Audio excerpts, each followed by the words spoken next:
Now, I hope you don't mind if I just take the next few minutes to reflect on something that has been bugging me recently. Because I don't know about you, but it feels like we're currently in a sort of limbo, treading water between the old world and the new. We all want to leave COVID lockdowns in the past, don't we? But there are still too many reminders to completely let ourselves off the hook. As the anger, fear, or just confusion of our bizarrely restricted living ebbs away, I keep noticing social changes that have been made permanent under the cloak of COVID. And nobody is really talking about them. Most centre around tech. Of course, technology was already slowly seeping inexorably into every crevice of our existence. Mobile phones were an extra limb for most of us anyway before March 2020. But upending our lives under the guise of infection control has allowed private businesses and government authorities to accelerate monumental changes, which we, in our newly compliant or just exhausted state, have apparently accepted without question. I asked on Twitter today for your examples, and you didn't disappoint, of course. My own personal bugbear, echoed by many of you, ordering food in a restaurant on an app. Now, remember, this was brought in to minimise human contact at a time when MPs were telling healthy people to act as though they were ill. Temporarily, it might have seemed like a harmless, sensible measure, but it was never going to go away. Why would the shareholders of a restaurant chain opt to pay a human being an annual wage when they can pay an app developer a one-off fee and sit back to watch the profits increase? So now, in order to eat in some places, and there will be more, you need a phone with decent battery power, Wi-Fi good enough to upload the required app. You must give away your personal details to God knows who, select your meal without asking a waiter what's good that day, or requesting anything which deviates from the menu. And if the wrong dish arrives, it is your fault, the paying customer. Fat fingers at a typo will be no excuse. You're basically working for the company, but without any reduction in the price of your food. Teenagers, naturally self-conscious and shy in such settings, love this impersonal system.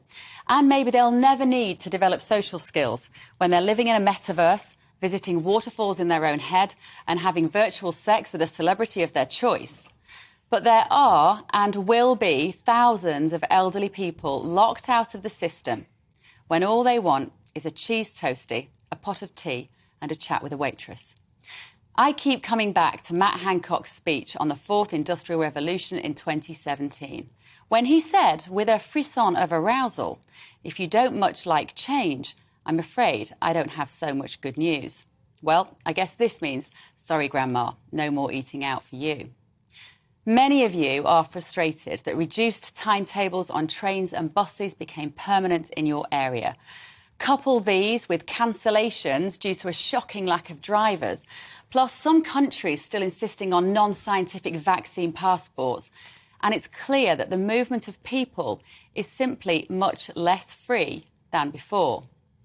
One major problem is that being beholden to systems connected to apps has depressingly eroded spontaneity, not only in hospitality, where online booking is a must, but also when trying to access sports facilities to, ironically, stay healthy.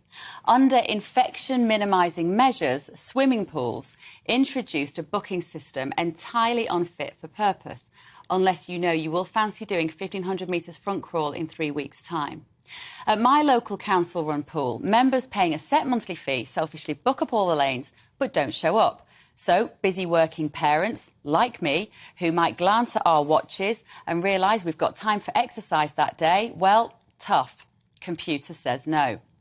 The pool itself is actually empty, but the app doesn't care about that.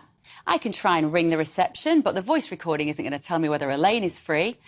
This rigid inflexibility may benefit some retired swimmers booking ahead who enjoy having a lane to themselves. But there will be no swimming pools for their grandchildren's generation. Their existence is simply not sustainable when the pool is empty. I felt less alone in my exasperation today at this increasingly dehumanised world when I heard that one woman has set up a petition 69-year-old Pat McCarthy quickly gained more than 100,000 signatures, calling for Tesco to stop replacing people with machines. But according to the general manager at the company which produces self-service tills, they free up the cashier from the drudgery of having to scan and let the technology do the work for you.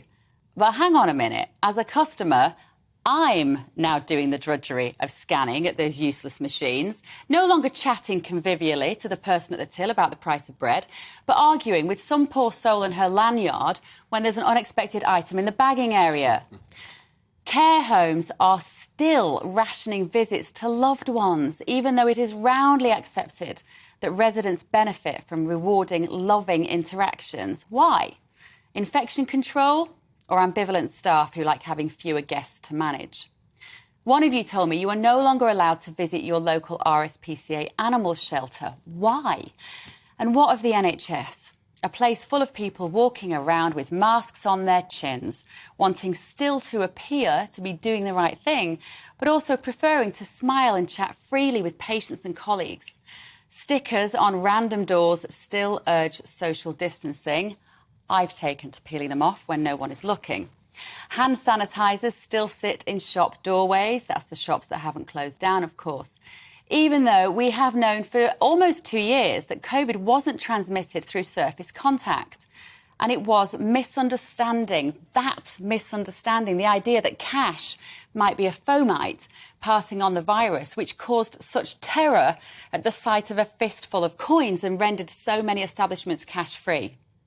So now, unless we make a special effort, there are no more tips for hairdressers, no spare change for the homeless, no way of making a transaction without a digital paper trail, but a very happy HMRC who can sleep easy knowing you are less likely to pay your builder in cash. But it's not all bad. Online parents' evenings are receiving a unanimous thumbs up. No more sitting on tiny chairs and awkward goodbyes. Take it from me, parents' evenings are immeasurably better when you have a gin and tonic just out of shot.